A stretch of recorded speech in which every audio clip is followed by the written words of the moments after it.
की मुखबिरी भी की।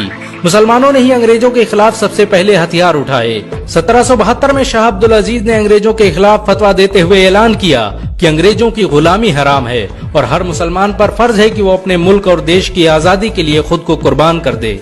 1857 में होने वाले विद्रोह की प्लानिंग एक मुसलमान मौलवी अहमदुल्ला शाह ने की थी। वो भारत के अकेले इंसान थे जिन पर अंग्रेजों ने 50,000 रुपए का इनाम रखा था। ये रकम इतनी बड़ी थी कि राजा जगन्नाथ ने पैसों की लालच में आकर अहमदुल्ला शाह की मुखबिरी कर दी और अंग्रेजों ने उन्हें शहीद कर दिया। बहुत कम लोग जानते हैं कि 1857 में शहीद होने वाले 90% लोग मुसलमान थे। जालियांवाला बाग में जनरल डायर की गोलियों का निशाना बनने वाले अधिकतर लोग भी मुसलमान थे। भारत की आजादी का नेतृत्व करने वाले संगठन इंडियन नेशनल कांग्रेस के 9 से अधिक प्रेसिडेंट मुसलमान रहे। गांधी जी ने अफ्रीका में जहां वकालत की पढ़ाई की, वो कॉलेज भी एक भारतीय मुसलमान का था और वह जब भारत में आए तो उन्होंने आजादी के लिए अली ब्रदर्स के साथ काम करना शुरू किया जो कि मुसलमान थे। बहुत कम लोग जानते हैं कि 1921 में केरल के मुसलमानों द्वारा अंग्रेजों के खिलाफ लड़ी गई जंग में 3000 से अधिक मुसलमान शहीद हुए थे और 50,000 मुसलमानों के जेल में कैद कर दिया गया था। ये आंदोलन मोपला मुस्लिम आंदोलन के नाम से जाना जाता है। 1942 में शुरू हुए भारत छोड़ो आंदोलन की रूपरेखा मौलाना अबुल कलाम आजाद ने तैयार की थी। संविधान निर्माता डॉक्टर भीमराव अम्बेडकर को पहचान दिलाने में मुसलमानों का बड़ा योगदान रहा है। 1946 में जब भीमराव अम्बेडकर दलित होने की वजह से इलेक्शन हार गए तो बंगाल मुस्लिम लीग ने उन्हें मुस्लिम इलाके से इलेक्शन लड़ने की दावत दी। इस तरह भीमराव अम्बेडकर संविधान सभा का हिस्सा बन सके। अगर मुसलमान भीमराव अम्बेडकर को इलेक्शन न जिताते तो उन्हें कभी भारत के संविधान को लिखने का मौका न मिलता। भारत की आजादी के लिए सबसे ज्यादा लेख, शायरी, गीत और किताबें मुसलमानों ने ही लिखी। अल्लामा इकबाल के जरिए लिखा गया सारे जहां से अच्छा आज पूरे भारत में गाया जाता है।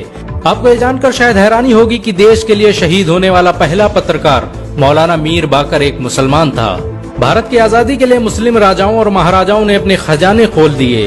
कोलकाता के हाजी उस्मान सईद ने अपना सब कुछ भारत की आजादी के लिए कुर्बान कर दिया।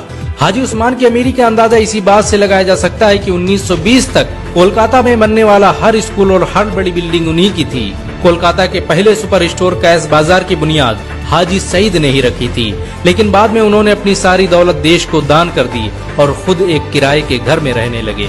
अमीर हमजा और अब्दुल हबीब यूसुफ मरफानी जैसे मुसलमानों ने अपनी अरबों रुपये की संपत्ति देश की आजादी के लिए कुर्बान कर दी। सुभाष चंद्र बोस द्वारा अफगानिस्तान में स्थापित की गई सरकार में 9 में से 5 मंत्री मुसलमान थे।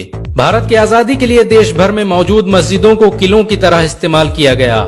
इन मस्जिदों में सुबह शाम हर वक्त भारत की आजादी के लिए ऐलान हुआ करते थे। आजादी के वक्त कोई मस्जिद ऐसी नहीं थी जिसकी दीवारों पर मुसलमानों का खून न लगा हो। इन सब के अलावा ऐसे करोड़ों मुसलमान हैं जिन्होंने भारत की आजादी और उसकी अस्मिता के लिए अपना सब कुछ कुर्बान कर दिया। सच तो ये है कि भारत की आजादी मुसलमानों के बगैर मुमकिन न थी। भारत आज भी आजादी के लिए मुसलमानों का एहसानमंद है। अगर एक मुसलमान होने के नाते आपको गर्व महसूस हुआ हो तो इस वीडियो को लाइक और शेयर जरूर करें। ऐसी और वीडियो को देखने के लिए हमारे चैनल को सब्सक्राइब करें, घंटा जरूर दबाएं।